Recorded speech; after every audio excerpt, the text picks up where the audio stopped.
Imam atau seorang tabi'in Sufyan Ats-Tsauri rahimahullah, beliau mengatakan tujuan kita belajar ilmu itu dengannya agar ilmu itu dipakai untuk bertakwa kepada Allah. Innama yuta'allamul ilmu liyuttaqa bihillah. Sesungguhnya ilmu itu dipelajari, tujuannya adalah agar dengannya kita bisa bertakwa kepada Allah. Takwa kepada Allah itu intinya ada pada dua hal: melaksanakan ketaatan kepada Allah dan meninggalkan apa yang dilarang oleh Allah. Dan dua-duanya ini akan maksimal kalau kita bertakwa, ya, kita melaksanakan ketaatan dan meninggalkan larangan, itu disertai dengan nur, cahaya, petunjuk, ilmu dari Allah. Jadi tidak mungkin kita ini bisa maksimal bertakwa kepada Allah kalau kita tidak berilmu, kalau kita tidak mempunyai bekal ilmu terkait dengan bagaimana kita menjalani ketaatan, ya, kepada Allah Subhanahu wa Ta'ala. Maka mudah-mudahan, ya, kita semua menjadi orang-orang yang memiliki kesadaran akan pentingnya ilmu ini, yang dengannya kita menjadikannya sebagai salah satu cara kita untuk mendapatkan bekal ketakwaan kepada Allah Subhanahu wa Ta'ala. Para jamaah sekalian yang dirahmati oleh Allah Subhanahu wa Ta'ala, malam hari ini kita akan melanjutkan kajian kita masih dalam pembahasan al-buyu', masalah jual beli. Pada pertemuan yang lalu kita telah menjelaskan terkait dengan masalah khiyar. Mudah-mudahan masih diingat. Khiyar itu adalah sebuah hak yang diberikan dalam syariat kita kepada penjual atau pembeli, di mana pada masa itu atau dalam kondisi itu kedua-duanya memiliki hak untuk tetap melanjutkan jual beli itu atau membatalkan jual beli itu. Jadi kalau hari ini ada yang dikenal dengan perlindungan konsumen, ya, ini kan selalu ada istilah, ya, bahkan sampai muncul undang-undang perlindungan konsumen. Ketahuilah 1400 tahun lebih yang lalu Islam sudah menawarkan konsep ini, ya. Jadi kalau kita lihat khiyar itu pada hakikatnya salah satu bentuk perlindungan kepada konsumen. Bahkan bukan hanya konsumen, penjual pun dilindungi, ya, dari segala hal yang dapat merugikan kedua belah pihak dalam melakukan transaksi jual beli. Maka luar biasa agama kita yang mulia ini, ya, terkait dengan perlindungan pembeli konsumen, ya, bahkan penjualnya pun sudah diatur sedemikian rupa. Nah, para jemaah sekalian yang dirahmati oleh Allah, pembahasan kita pada malam hari ini adalah pembahasan terkait dengan syarat sahnya jual beli itu, ya, syurutul bai'. Ya. Kapan jual beli itu dikatakan sah? Jual beli itu dikatakan sah kalau telah memenuhi semua persyaratan yang telah dipersyaratkan, ya, agar jual beli itu dikatakan sah. Jadi selalu ada rukun dan selalu ada syarat. Jadi dua hal yang menjadikan sebuah perbuatan itu sah. Pertama, terpenuhi rukunnya sudah kita jelaskan. Rukun jual beli itu ada 3. Orang yang melakukan transaksi jual beli kemudian adanya ijab qabul atau sighah jual beli, dan yang ketiga adanya barang yang diperjualbelikan atau yang dipertukarkan. Nah, syarat yang pertama dan yang kedua itu sudah kita jelaskan pada pertemuan atau dua pertemuan yang lalu, termasuk terkait dengan masalah khiyar. Masalah khiyar ini dalam rangka menjelaskan bagaimana orang yang bertransaksi itu memiliki sebuah hak yang dinamakan dengan hak khiyar. Nah, ini alhamdulillah sudah. Nah, sekarang yang paling penting adalah terkait dengan transaksi jual beli itu, terutama terkait dengan barang yang diperjualbelikan atau yang dipertukarkan dalam jual beli itu harus memenuhi syarat-syarat sehingga jual beli itu dikatakan sah. Ada berapa syarat jual beli? Syarat jual beli itu ada 7. Ada 7 yang dijelaskan dalam kitab ini. Syarat yang pertama dikatakan adalah at-taradhi bainal bai' wal mushtari. Adanya keridhaan. Adanya keridhaan antara orang yang menjual dan orang yang membeli, sama-sama ridha. Keridhaan. Dalilnya apa? Allah Subhanahu wa taala berfirman, "Ya ayyuhalladzina amanu la ta'kulu amwalakum bainakum bil batil illa an takuna tijaratan an taradin minkum." Wahai orang-orang yang beriman, ini salah satu ayat yang menjelaskan karakteristik orang-orang yang beriman. Salah satu ciri orang yang beriman itu selalu menjaga agar dirinya itu tidak memakan harta yang batil, atau dengan cara yang batil. La ta'kulu amwalakum bainakum bil batil. Jangan kalian memakan harta di antara kalian dengan cara yang batil. Kecuali illa an takuna tijaratan an taradin minkum, kecuali ketika engkau mendapatkan harta itu dengan jalan tijarah. Dengan jalan tijarah. Apa itu tijarah? Perdagangan, perniagaan, bisnis. Illa an takuna tijaratan an taradin minkum, di mana tijarah itu, bisnis itu, niaga itu, perniagaan itu, perdagangan itu didasari oleh adanya keridhaan di antara kalian. Jadi orang yang menjual itu harus ridho. Harus ridho. Begitu pula orang yang membeli harus ridho. La yahillu malu imri'in muslim illa bitibi nafsin minhu. Itu konsep umumnya.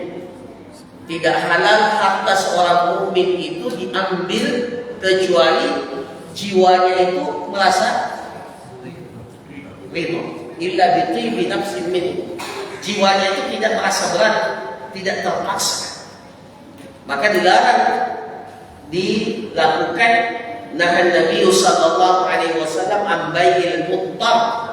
Rasulullah sallallahu alaihi wasallam melarang jual beli dalam kondisi di mana seseorang itu dalam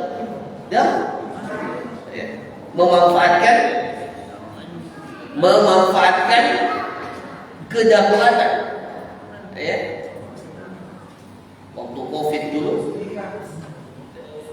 saya ingat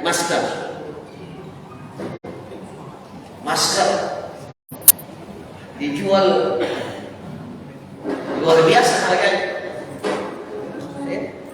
Padahal sebenarnya harganya murah, tapi dimanfaatkan kesempatan itu oleh orang-orang yang ingin mengambil keuntungan secara sepihak. Ya kita beli tapi terpaksa. Memang kita butuh minyak goreng kemarin.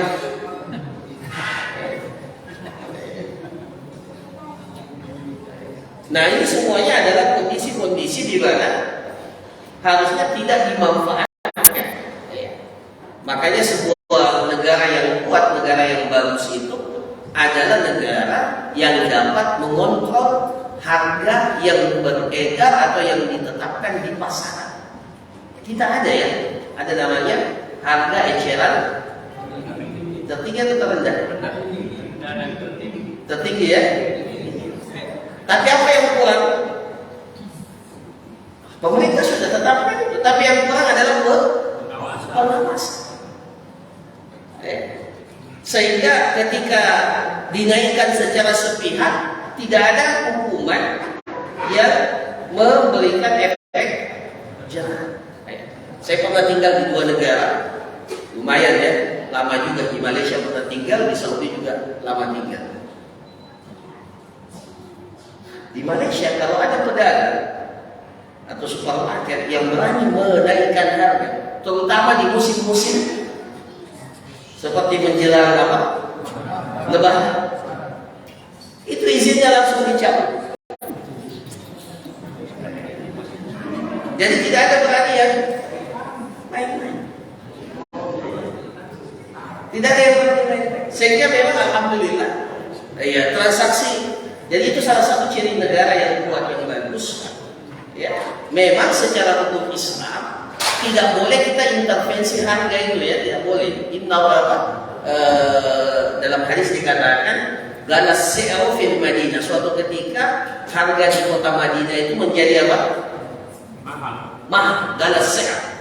Maka para sahabat datang kepada Rasulullah, ya Rasulullah, ya, tolong tetapkan harga. Kata Rasulullah, innallaha huwal musa'ir, yang menetapkan harga itu cuma Allah. Maksudnya apa? Biarkan harga itu berjalan secara normal. Dan memang wajar kalau barang itu langka, harganya pasti naik. Tapi yang tidak wajar kalau barang itu ada, tapi harga itu yang terjadi kita. Harga barangnya ada, barangnya ada. Apa kurangnya kita dengan minyak goreng? Kita ini negeri yang penuh dengan pohon sawit. Saya tinggal di Saudi. Di Saudi itu setiap pekan pasti ada penawaran minyak goreng. Ya, beli satu, ya, harganya di setengah harga biasanya. Dari harga dan merek-merek yang bagus. Padahal Saudi bukan penghasil minyak gorengnya dari negara-negara. Ya. Tapi mereka bisa memberikan itu. Kenapa? Karena pengawasan. Jadi para jamaah sekalian, bukan berarti Islam ini menyuruh menetapkan harga, tidak. Islam tidak seperti itu. Kalau memang barangnya langka, maka wajar harganya naik. Kalau memang barangnya tidak ada di pasaran, mau diapa? Pasti memang secara otomatis pasti akan naik. Tapi masalahnya kalau barangnya itu tidak, barangnya itu ada sebenarnya, cuma dipermainkan oleh sebagian pihak. Akhirnya kita ini yang membelinya, beli juga sebenarnya. Tapi apa? Dengan apa? Keluar uang kita, tapi kita dengan mengeluh. Daripada tidak sama sekali. Ada kasus minyak goreng itu luar biasa. Jadi para jamaah sekalian, ya, prinsip dalam Islam itu jual beli itu harus ridha sama ridha. Innamal bai'u an taradin. Rasulullah SAW dalam hadis Abi Sa'id Al-Khudri mengatakan, sesungguhnya jual beli itu harus didasari oleh keridhaan. Maka tidak boleh, ya, tidak sah jual beli itu kalau salah satu pihak itu dipaksa. Jadi ada namanya bai'ul mukrah, jual beli yang dilakukan oleh orang yang dipaksa untuk melakukan transaksi jual beli. Selama pemaksaan itu tidak dibenarkan oleh syariat. Tapi ada pemaksaan yang dibenarkan oleh syariat. Jadi memang harus dipaksa. Dia ridha atau tidak ridha, memang harus dipaksa. Contohnya apa? Apa contohnya? Di sini dikatakan ka'an yukrihal hakim syakhsan ala bai'i syai'in bi sadadi dainihi sahha.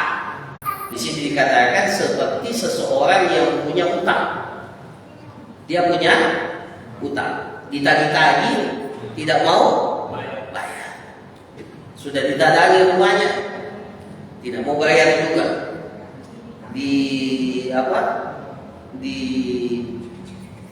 Dengan berbagai cara tidak mau. Akhirnya dalam Islam orang yang seperti ini boleh jangan dipaksa dulu, dipenjara dulu, dimasukkan ke dalam yusjan, dipenjara.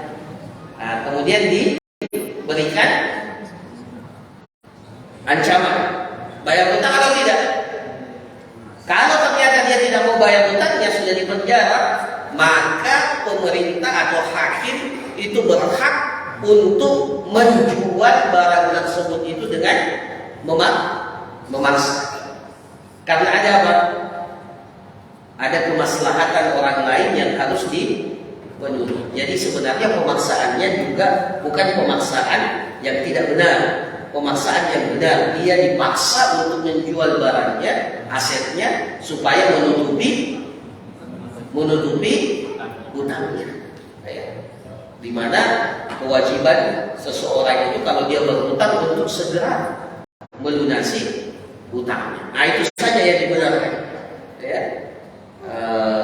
Bentuk pemaksaan, tapi pemaksaan dikatakan oleh para ulama al-iqrar bihaqqin, pemaksaan yang dibenarkan. Nah, selain itu tidak boleh kita memanfaatkan kondisi-kondisi tertentu sehingga orang itu terpaksa melakukan jual beli atau melakukan transaksi itu dengan ancaman. Beli tanah, kalau tidak terjadi ancaman, baik pada dirinya atau keluarganya atau keselamatan dirinya ataupun yang lain. Nah, itu syarat yang pertama, bahwa transaksi jual beli itu harus dilakukan dengan apa? Dengan adanya keridhaan antara orang yang melakukan transaksi jual beli. Kemudian yang kedua, ini sudah kita jelaskan sebenarnya, qaulul aqilu jaisun tasarruf yang yakuna balighan aqilan Quran rasyidah. Orang yang melakukan transaksi itu adalah orang yang dibolehkan, adalah orang yang masuk dalam kategori jaiz at-tasarruf. Apa itu jaiz at-tasarruf? Orang yang sudah dinyatakan layak untuk melakukan tindakan pada harta yang dimilikinya. Itu namanya jaiz at-tasarruf. Jadi dalam syariat orang ini sudah dinyatakan layak. Anda sudah mendapatkan kelayakan untuk melakukan tindakan pada harta yang Anda miliki, baik membeli atau menjual. Nah, kapan dikatakan seseorang itu jaiz at-tasarruf? Pertama, balik. Dua, berakal. Tiga, status merdeka. Empat, rasyid, memiliki kecerdasan. Rasyid, cakap. Jadi balik pertama, berakal, bukan berstatus apa? Budak. Budak itu meskipun dia cerdas,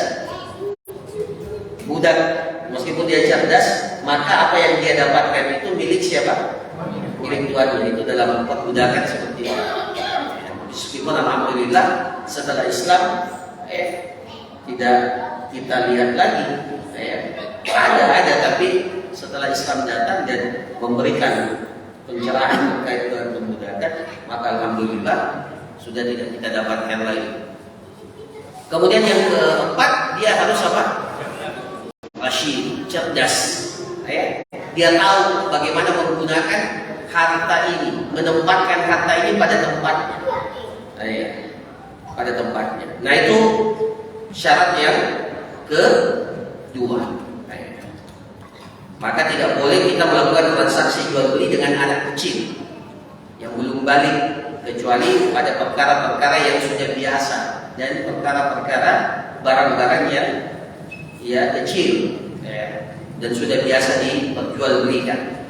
Kemudian tidak boleh kita melakukan transaksi jual beli dengan orang yang tidak memiliki kewarasan, termasuk dengan orang mabuk. Ketika dia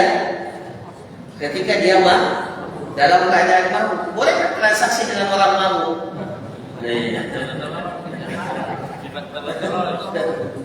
Bisa saja. Orang mabuk itu jual tanahnya dengan harga yang murah, bisa. Nah, begitu pula budak dan orang yang bodoh. Rasyid itu orang yang lawan daripada rasyid itu namanya safi. Safi itu orang yang bodoh. Safi. Jadi dia balik, dia berakal. Tapi apa? Bodoh, safi. Tidak tahu mempergunakan harta itu pada tempat yang semestinya. Itu namanya safi. Sudah dikasih modal berkali-kali, tidak pernah kembali modal saja tidak. Kembali modal saja tidak, berarti ini safi. Safi pakai ha bukan sapi, tapi safi ada ha. Itu bodoh maksudnya. Nah, orang yang seperti ini tidak layak diberikan harta untuk dipakai melakukan transaksi jual beli. Boleh diberikan harta pada batasan kemampuannya saja. Nah, itu yang kedua. Nanti ada pembahasan para jemaah sekalian dalam fikih muamalat ini, namanya al-hajar. Al-hajar itu adalah orang-orang yang dibatasi tindakannya kepada harta yang dia miliki. Dia punya harta, tapi tidak boleh dia melakukan tindakan yang melebihi batas kewajaran pada harta yang dia miliki. Ini terkait dengan masalah syarat jual beli ini, bahwa syaratnya itu harus rasyid, memiliki kecerdasan, kelayakan. Ketiga, para jamaah sekalian, syarat jual beli itu di sini dikatakan an yakuna al-ba'i'u malikan lil mabi' aw qa'iman maqama malikihi kal wakil wal wasi wal wali wan nadir. Orang yang melakukan transaksi, orang yang menjual barang itu berstatus pemilik daripada barang itu, atau diwakilkan kepadanya, atau dia berposisi seperti berposisi mewakili orang yang memiliki barang. Seperti orang yang diwakilkan, agen itu adalah wakil. Dia sudah diizinkan untuk menjual barang itu, agen namanya. Kemudian al-wasi, orang yang diberikan wasiat khusus untuk menjual barang, atau al-wali, walinya anak yatim. Walinya anak yatim itu juga anak yatim yang masih kecil, yang belum bisa melakukan tindakan pada harta yang dia miliki, atau orang yang gila, yang tidak waras, dia harus punya wali. Dialah walinya itu yang melakukan transaksi jual beli atas nama orang yang dia diberikan kepadanya tanggung jawab untuk menjadi wali atas orang ini. An-nazir, begitu pula nazir dalam masalah wakaf. Jadi tidak boleh melakukan transaksi jual beli terhadap barang yang kita tidak miliki, atau kita tidak memiliki izin hak untuk menjual barang itu. Bagaimana dengan calon?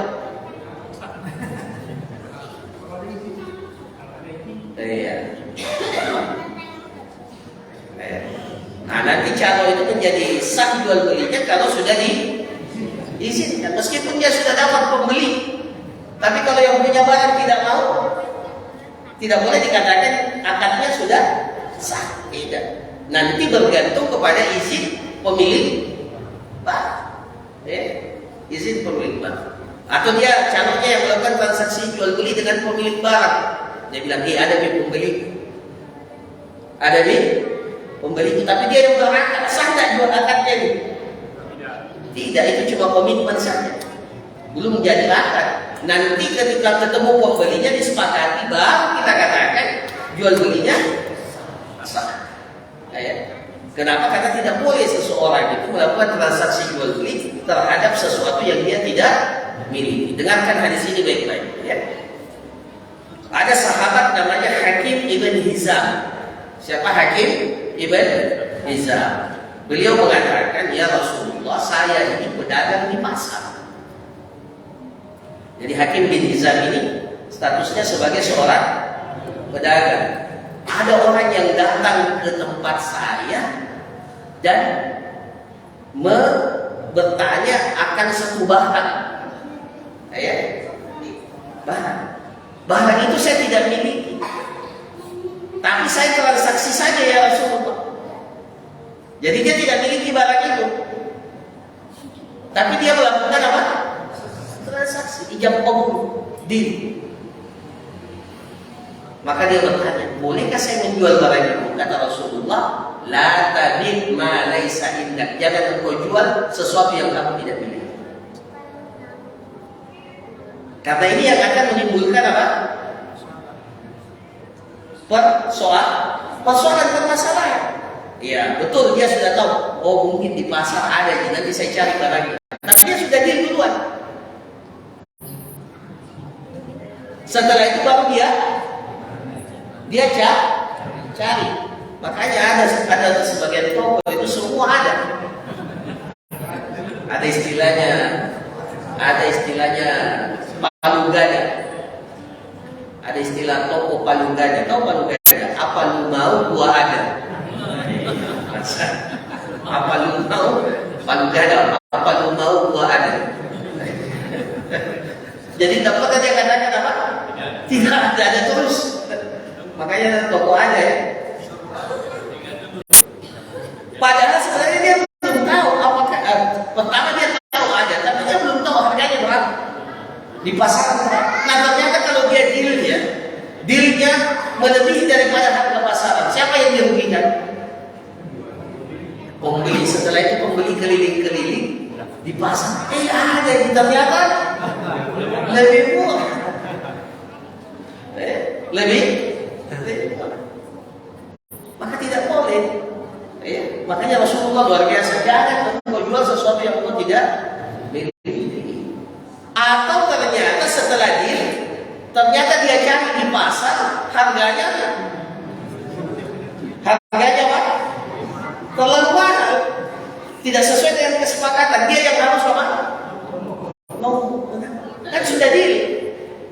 Nah, maka dengan sebab itu Rasulullah SAW katakan, tidak bolehlah tabi' ma laysa indak. Jangan engkau jual sesuatu yang belum engkau miliki, yang tidak ada barangnya pada kamu, ya, atau tidak memiliki izin untuk engkau jual. Itu dilarang dalam agama kita. Nah, beda dengan agen. Ya, sekarang ada namanya reseller, ada namanya apa? Dropshipper. Itu punya izin tidak? Punya izin tidak? Nah, mereka punya izin. Maka mereka itu bisa dikatakan sebagai perwakilan. Ya. Jadi tidak dikatakan bagi mereka itu tidak menjual barang yang bukan miliknya. Mereka dikatakan menjual barang, tetapi bukan sebagai pemilik, tetapi sebagai orang yang diizinkan untuk menjual barang itu. Nah, ini syarat yang ketiga. Yang keempat, an yakuna al-mubah mimma yubahu intafa' bihi min ghairi hajatin. Bahwa barang yang diperjualbelikan itu adalah barang yang memiliki manfaat. Yang memiliki manfaat yang dibenarkan di dalam syariat dalam kondisi-kondisi normal. Beda kalau kondisi darurat. Dalam kondisi darurat bisa saja yang haram itu jadi bukan jadi halal. Tidak ada haram jadi halal. Masa tiba-tiba daging babi jadi tidak, dibolehkan dalam kondisi, tapi tidak berubah jadi halal, tetap haram. Tapi apa? Dibolehkan untuk dilakukan atau kalau makanan dimakan dalam kondisi darurat. Ya. faman turra. Jadi barang siapa yang berada dalam kondisi darurat, gairah bagin wala adin, tidak juga dia mau, pada hakikatnya dia tidak mau karena dia tahu ini haram. Wala adin, ketika dia makan tidak terlalu apa? Berlebih-lebihan. Jadi kalau dia umpamanya tidak ada makanan kecuali daging yang haram, katakanlah daging babi umpamanya. Ada dua syarat yang dikatakan dia berada dalam kondisi darurat. Pertama, kondisinya darurat, tapi harus menyertai dua syarat ini. Pertama, gairah bagin. Sebenarnya dia tidak mau gairah bagin. Dia tahu ini haram. Wala adil, dan ketika dia sudah makan tidak boleh enak. Enak ini. Tambah deh, tidak boleh. Dia cuma boleh makan sesuai dengan apa yang bisa menyelamatkan dirinya. Kalau sudah dia katakan cukup, dia rasa sudah cukup, tak boleh lagi. Meskipun dia mau, tapi tak boleh menjadi dua syarat. Nah, jadi para jamaah sekalian, syarat jual beli yang dibenarkan itu kalau barang yang diperjualbelikan itu memiliki manfaat yang dibenarkan dalam syariat dalam kondisi-kondisi normal, maka tidak boleh melakukan transaksi jual beli pada barang-barang yang tidak memiliki manfaat, atau dia memiliki manfaat tapi manfaatnya itu tidak dibenarkan di dalam syariat, seperti jual beli khamar, jual beli minuman keras, jual beli khinzir, daging babi, daging babi. Tadi pagi saya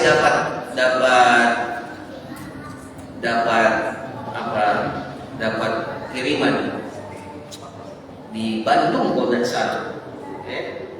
Ada wisata tempat kuliner di Bandung itu khusus untuk khinzir, untuk apa? Daging babi. Celakanya dan sekaligus ini miris, kita sedih.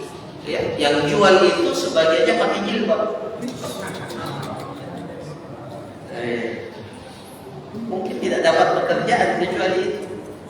Allah Ustaz, ini menyedihkan sekali. Itu di Bandung ada videonya sama saya tadi pagi. Dia jual. Dia tahu dia jual ini apa? Kata tentu di sini bukan. Tapi yang menyedihkan yang menjualnya pakai jilbab. Ini berarti Allah Ustaz.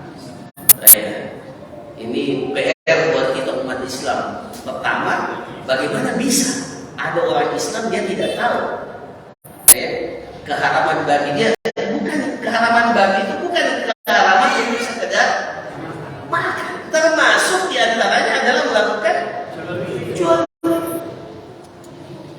Bukan makannya bisa Anda tidak makan, tapi Anda melakukan transaksi jual beli, sama saja. Sama juga dengan rokok ini.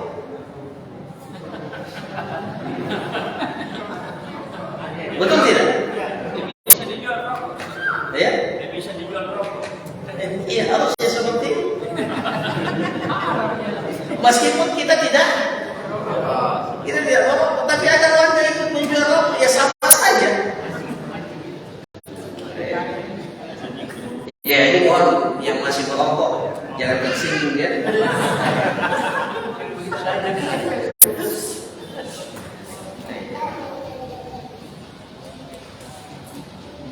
Kalau fatwa-fatwa ulama saya kita jelaskan tentang keharaman rokok. Artinya tidak ada manfaatnya, atau ada pun manfaatnya sama dengan khamar. Khamar itu ketika ditanya yas'alunaka 'anil khamri wal maisir. Mereka bertanya kepadamu ya Rasul, kepadamu wahai Muhammad tentang khamar dan judi itu. Qul fihi ma ismun kabir, di dalamnya ada dosa yang sangat besar, mudarat yang sangat besar, wa manafi'u linnas, tapi juga ada manfaat. Ada manfaatnya, tapi apa? Setelah itu manfaatnya sudah dianggap bahwa tidak lagi dipandang sebagai manfaat yang dibenarkan dalam syariat. Maka tidak boleh menjual barang yang tidak memiliki nilai manfaat dalam Islam. Jadi khamar, kemudian apa? Babi, kemudian bangkai. Boleh diperjualbelikan? bangkai, kecuali bangkai ikan. Jangan sampai bilang, "Woi, jangan boleh jual ikan." Kenapa bangkai tidak disembelih?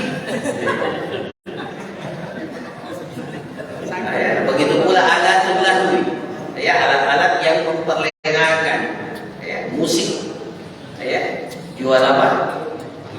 Jual gitar, jual seuli, ya, apa? Nah, ya, sama semua. Ya, jual ma'azif. Ya.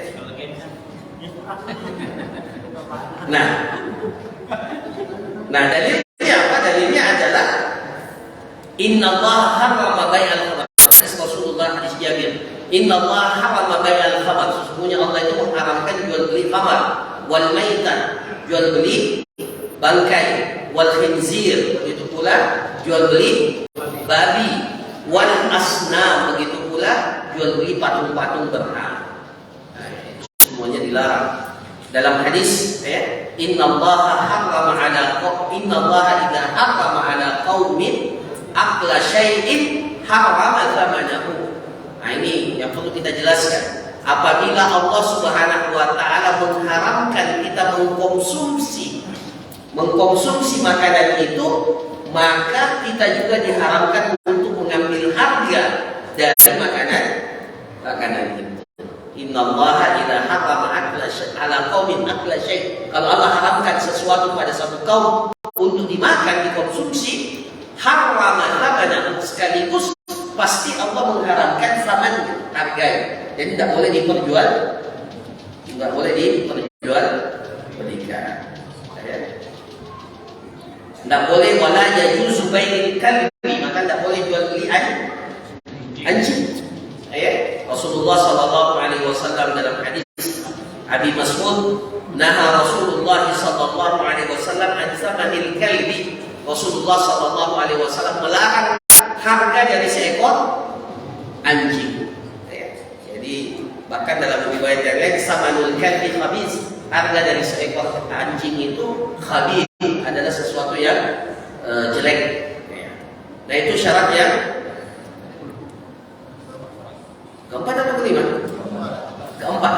Ya. Yang kelima, ya, syarat jual beli itu dikatakan sah an yakuna al-ma'qudu alaihi maqduran ala taslimihi, bahwa barang yang diperjualbelikan itu dapat diserah terimakan,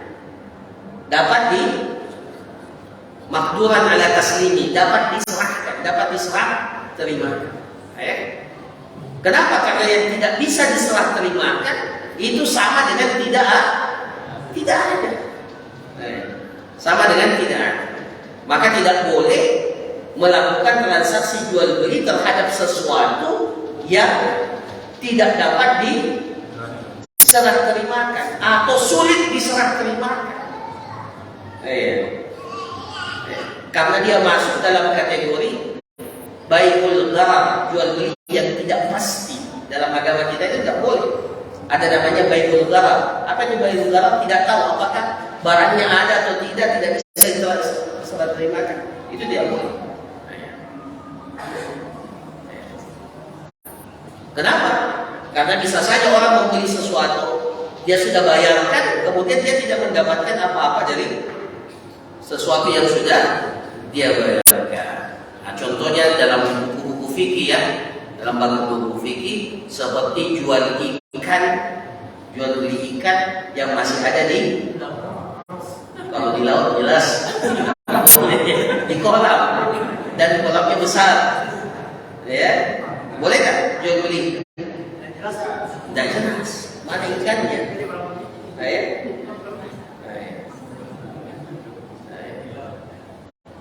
Ada itu biasa kolam pemancingan, ya, masuk apa? Bayar. Tapi kalau sudah dapat ikannya disuruh bayar ikannya atau tidak?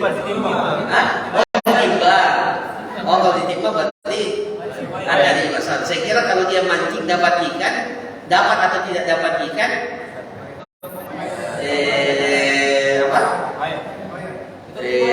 dia bayar kalau masuknya kan? Tapi setelah dapat ikan bayar atau tidak? Tidak bayar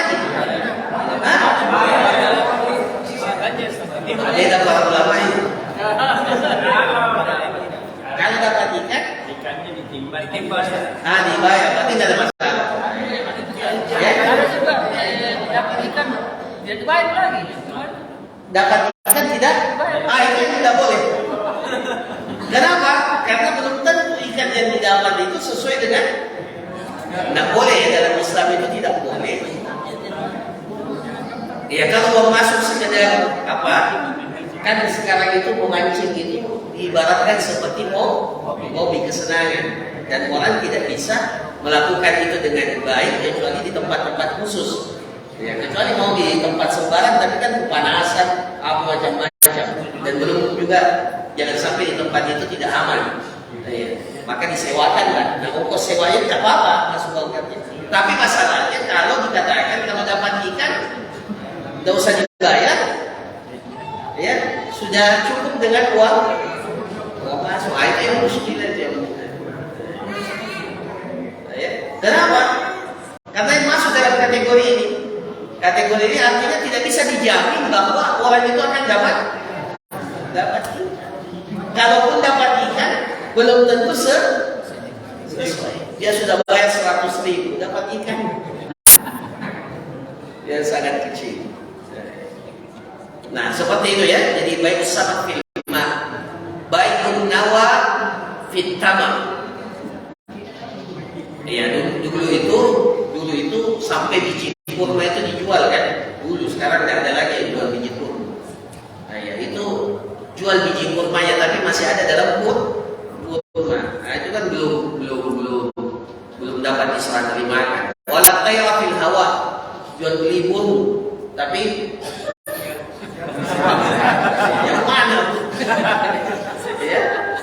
Iya, begitu pula walal laban fid dara, begitu jual beli susu kambing, susu sapi, tapi masih ada di dalam apanya? Iya, belum diperah, ya. Walal hamal ladzi fi batni ummihi, jual beli janin yang masih ada di apa? Di perut ibunya. Dulu itu orang Arab sangat senang sama yang namanya unta. Ya sama dengan ya orang ya kita kalau memang suka binatang itu. Jadi dikejar apanya? Anaknya. Jadi ada namanya bai'ul habalil habala, jual beli al habalil habal. Apa itu jual beli habalil habala? Jual beli terhadap seekor unta. Bagaimana ya? Jadi ini unta betina. Dia punya anak, tapi anaknya ini sudah dipesan oleh orang. Jadi dia pesan lagi anak ini. Habal. Jangan dulu terjadi ini di zaman Rasulullah inden. Menunggu inden. Tapi bukan mobil yang diinden.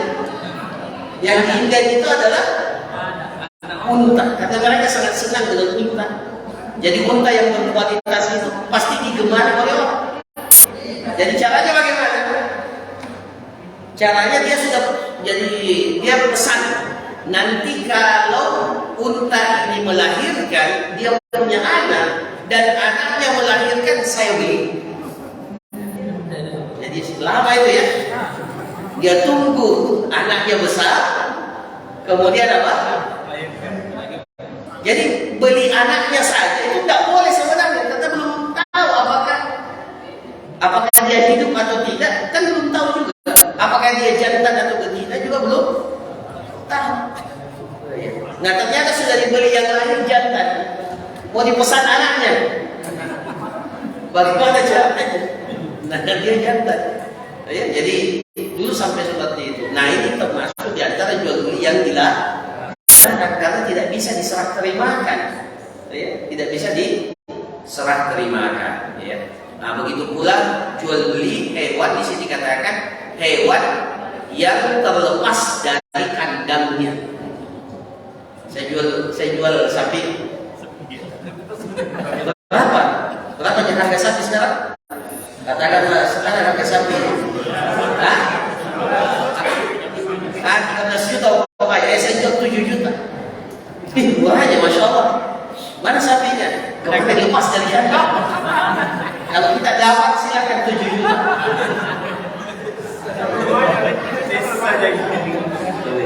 Kalau ternyata didapat, siapa yang rugi?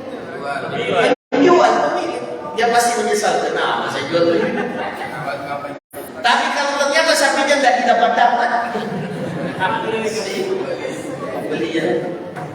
Jadi ya, kenapa dilarang itu karena memang tidak bisa diserah terimakan. Dan ini masuk dalam kategori al-gharar. Tadi al-gharar itu adalah sesuatu yang tidak jelas dan itu dilarang oleh Rasulullah Sallallahu Alaihi Wasallam. Kemudian yang keenam dan yang ketujuh sudah masuk waktu ya? Iya, ini saya persingkat. Yang keenam adalah bahwa barang yang diperjualbelikan itu harus jelas, sifatnya apa namanya? Ketika ditransaksikan sesuai dengan kriteria yang telah disebutkan. Ya, nah ini paling penting sekarang ini dalam jual beli online. Iya, jangan sampai ketika jual beli gambarnya bagus, tapi kenyataannya tidak sesuai. Itu tak boleh. Ya, itu si penjualnya itu berdosa sebesar-besarnya karena menipu namanya. Menipu. Makanya orang yang bikin iklan juga itu dari dulu iklan itu tidak ada yang jujur, ya, tidak ada yang jujur. Semua yang iklan pasta gigi pasti giginya apa? Putih. Kita pakai pasta gigi itu tak putih juga. Enggak cemerlang gigi itu. Semua iklan sampo pasti apa? Mengkilat rambutnya, sepantas kita pakai, gatal juga. Iklannya melebihi batas wajar, maka harus sesuai dengan, tidak boleh kita menjual sesuatu. Itu kan termasuk penipuan. Kalau kita menjual sesuatu ternyata tidak sesuai dengan ya, jadi harus jelas ya, sifatnya, warnanya. Kalau barang itu ditentukan dengan warnanya harus sesuai dengan warnanya. Karena ada barang warna saja mempengaruhi nilai barang itu. Ya. Nah, jadi ketika akad itu semuanya harus jelas. Nah, itu yang berapa?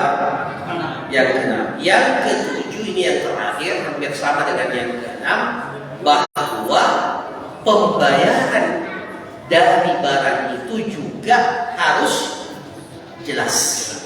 Mau di cash kah? Atau di COD? Atau ya itu COD berarti ditunda ya? Tidak cash itu COD. Nanti diterima baru dibayar. Nah, iya. Jadi atau dicicil, itu juga bisa harus. Nah, itu satu ya. Jadi cara pembayarannya apakah ditunda atau di cash atau dicicil. Kemudian kedua, mata uang apa yang dipakai. Nah, itu harus jelas juga. Jangan sampai orang maksudnya dolar, kita maksudnya apa? Rupiah. Nah, itu kan bisa menimbulkan apa? Salah paham. Meskipun alhamdulillah ini kalau di satu negara kita biasanya apa? Biasanya tidak masalah. Tapi kalau transaksinya antar negara, dia pakai mata uang. Nah, iya. Jangan sampai kita menganggapnya dia pakai mata uang dolar, ternyata menurut dia bukan, tidak euro umpamanya. Jadi itu kan berbeda, euro sama. Nah, ini perlu harus jelas. Maka ini termasuk di antara hal yang perlu diperhatikan sehingga jual beli itu dikatakan apa? Dikatakan sah. Nah, saya kira demikian para jemaah sekalian. Jadi 7 syarat yang harus terpenuhi sehingga akad jual beli itu dikatakan sah. Ya, saya kira cukup malam hari ini. Insyaallah pekan depan kita akan membahas bentuk-bentuk jenis jual beli yang dilarang. Dan dilarang beberapa bentuk jenis jual beli dan transaksi yang dilarang di dalam agama kita. Insyaallah kita akan jelaskan pada pertemuan yang akan datang. Kalau ada pertanyaan satu atau dua sebelum kita tutup, saya persilahkan. Ya, silakan. Bagaimana statusnya dengan misalnya jual beli Jual beli? Misalnya ada pelebaran jalan atau pembuatan fasilitas umum, Ya. membeli tanah itu tapi di bawah kaki normal. Ya. Harus dengan itu.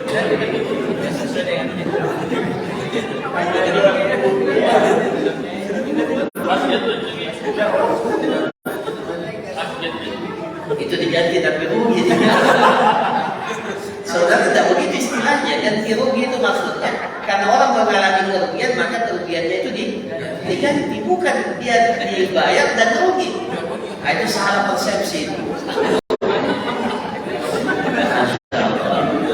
Itu namanya pengsusuan.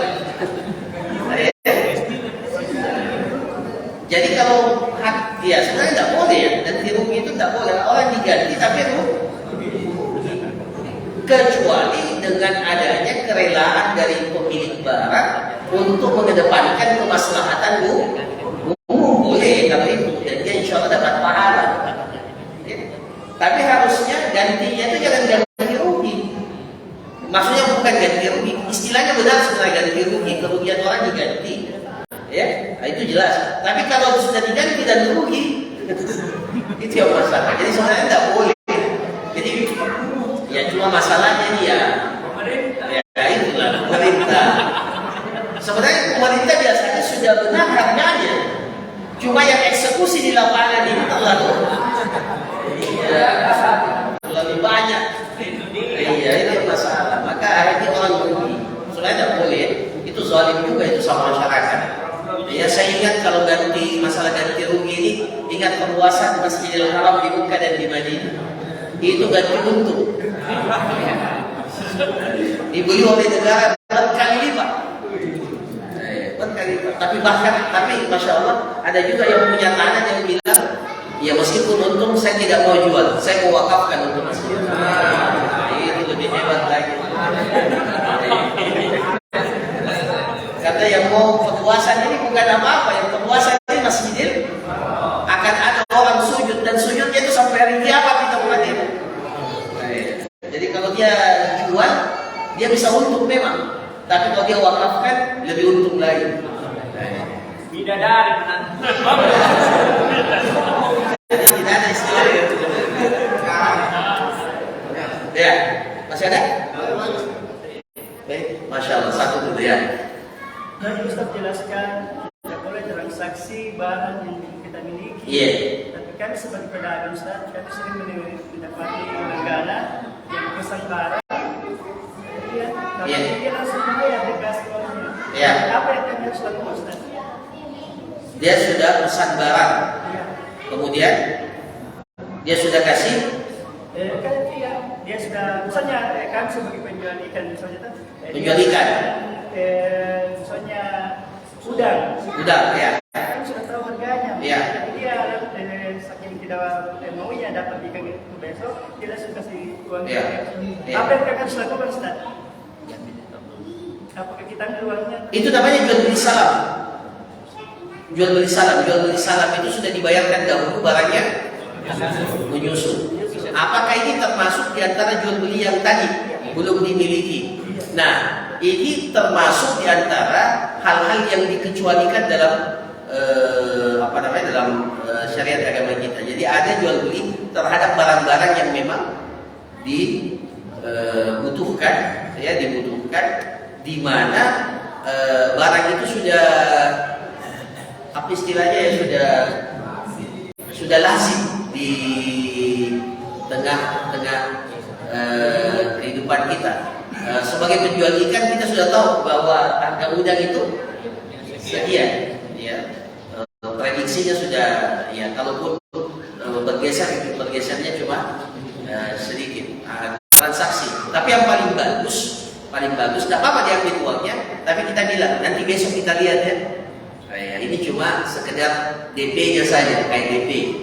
Ya, kalau ternyata seharga itu saya kasih, tapi kalau agak mahal, tolong ditambah. Iya. Tapi kalau murah, saya kasih kembali uang. Ya, begitu caranya. Ya. Supaya menghindari, jangan sampai udangnya besok tiba-tiba Pak. kita itu yang setengah mati. Iya. Oke. Silakan aja. Ada kasus jual beli uang. Artinya pokoknya kalau buah masih kecil. Masih kecil. Ada orang yang beli, saya beli ini Iya. apakah boleh seperti itu? Nah ini nanti insya Allah pekan depan ini masuk. Oh cuma pekan depan saya tidak ada. Kelihatannya saya tidak ada. Nanti minta diganti ya pekan depan. Iya saya kayaknya tidak ada di Makassar. Tapi tidak apa-apa dijawab. Tidak boleh ya. Tidak boleh jual beli apa? Hijau. Ini bawahnya mas. Ya jual beli buah. Nah Rasulullah SAW an yuba'a al-thamara qabla an tuba'a al-thamara qabla wujudi salatiha. Tidak boleh jual buah itu di atas pohon sebelum menunjukkan tanda-tanda kematangan. Jadi kalau masih hijau dan matangnya buah itu berbeda-beda. Kalau rambutan nanti sudah mulai apa? Merah atau tanda-tanda atau kuning ya, tidak menunjukkan. Tapi kalau dia masih apa? Masih hijau belum boleh dijual. Sama juga padi. Padi masih apa? Masih muncul baru dan masih apa?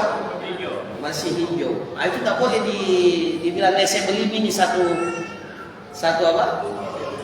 Boleh dibeli dengan syarat satu, langsung dipetik pada saat itu juga. Iya, kan ada buah-buahan yang bisa dimakan meskipun masih nangka itu kan masih bisa. Boleh nggak? Mangga. Iya, boleh dibeli, tapi syaratnya harus dipetik, dipotong dia. Iya, mangga yang masih mangga muda, kan banyak orang yang suka mangga muda. Tapi begini, Ustaz. Iya. Masalahnya pembelinya yang moto. Bagaimana? Pembelinya motor. Iya, artinya seperti itu yang mau biar masih memaksa begitu. Tapi dia tidak potong langsung, dia tidak petik langsung. Nah, biarkan.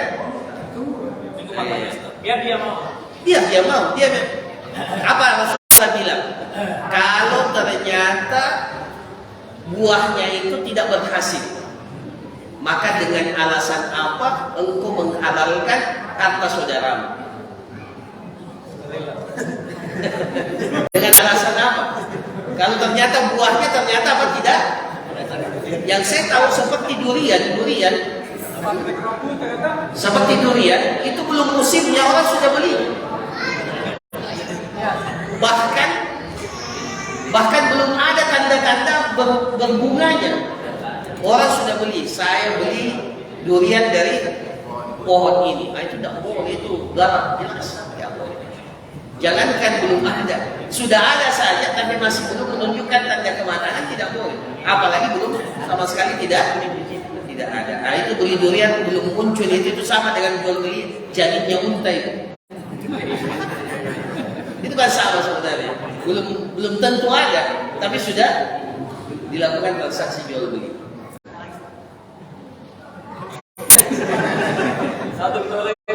Iya, tapi kecuali tidak ditentukan. Jangan ditentukan pohonnya. Saya beli rambutan 100 kilo. Nah, saya tahu ini orang pedagang rambutan. Saya beli memang di sekarang sebelum musim rambutan. Saya kasih memang uangnya 100 kilo. Tapi tidak ditentukan pohonnya. Boleh tidak? Nah, itu boleh. Yang penting nanti 100 kilo saya dapat. Mau dari pohon ini, yang penting Anda bertanggung jawab. Nah, itu boleh, itu namanya jual beli salam. Ya, nah itu boleh. Tapi kalau sudah ditentukan ini pohonnya, nah itu yang tidak boleh. Ya, sudah. Terakhir. Bagaimana tuh hukumnya jual beli dalam saham? Jual beli saham. Kayak kurs gitu. Oh iya. Nah ini salah satu bentuk jual beli yang sekarang yang ada, itu jual beli saham.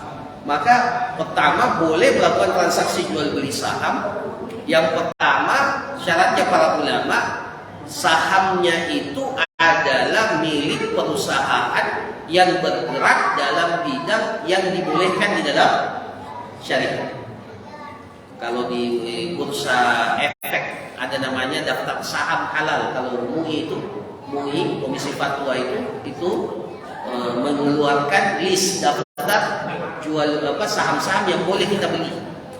Ya, tidak boleh bir bintang. Memang bagus nilai sahamnya itu bir bintang.